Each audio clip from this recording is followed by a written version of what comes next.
کتب علیکم القتال فرض کړی شوی دی پتا سمانی قتال جهاد کول وهو کرہ لکم او حال دا دی چاہتا تاسو باندې ګران دی جهاد الله پتا سمانه فرض کړی دی لیکن آغا جهاد کول پتا سمانی ګران دی واسا ان تکرهو او کې دی شي ان تکرهو شیئا چې تاسو باندې سشي ګرانی او خیر لکم او هغه کې خواله تاسو دی پارا انسان ځان نه به خبره الله پاک پار سمانه پوریږي کې دی شي او حکم زما او استاد پارا ګرانی لیکن باغ ګران کې الله پاک مونږ ته حواله یې جهاد په دوه قسمه باندې ده یو ته ویل کېږي فرض عین بل ته ویل کېږي فرض کفایه فرض عین د دې مطلب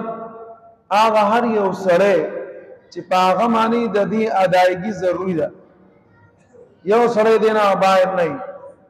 هر یو سړی معنی خپل خپل تور معنی ذمہ داری هر سړی به کوي لکه موس فرض عین دی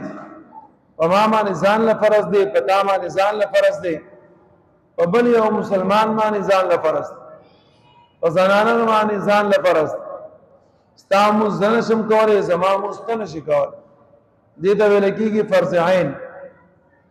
بل فرض کفایه او فرض کفایه هغه ته ویل کېږي چې پورا په محله کې یو څو کسان ادا کو نو د ټول محله نه ګناه ختم شو ساقط شو لکه اوس جنازه فرض کفایه ده اوس په دې محله کې دوه درې کسان لاړ سلور کسان سل کسان 50 کسان یا څومره خلک چې لاړ کټول لاړ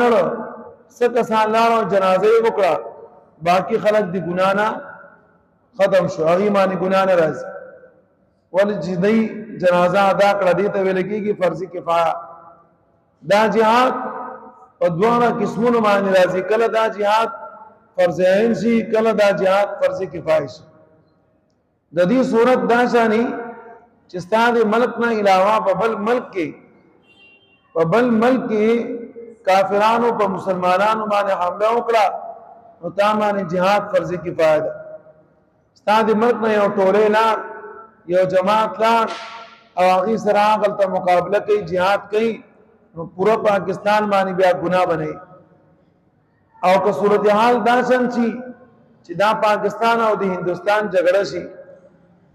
او هندستان په پاکستان باندې حمله وکړي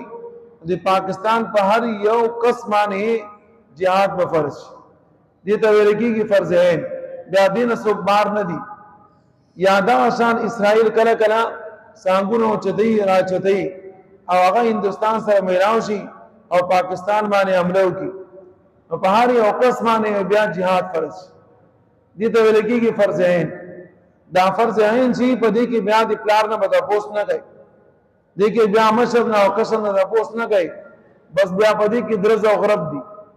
بیا باندې او سره کوي 3-5 پکې بیان نشته او دا فرض کفایه چې کمی فرض کفایه په هغه کې که اوس مثال په تور باندې ستا پلار بیمار دی یا ستا مور بیمار ده او ته دی هغه دی پاره ساريږي او jihad د نزي تا باندې ګناه نشته ونه په بل ملک کې او چې په خپل ملک راشي نو بیا پکې حکمتونه بنه ګوري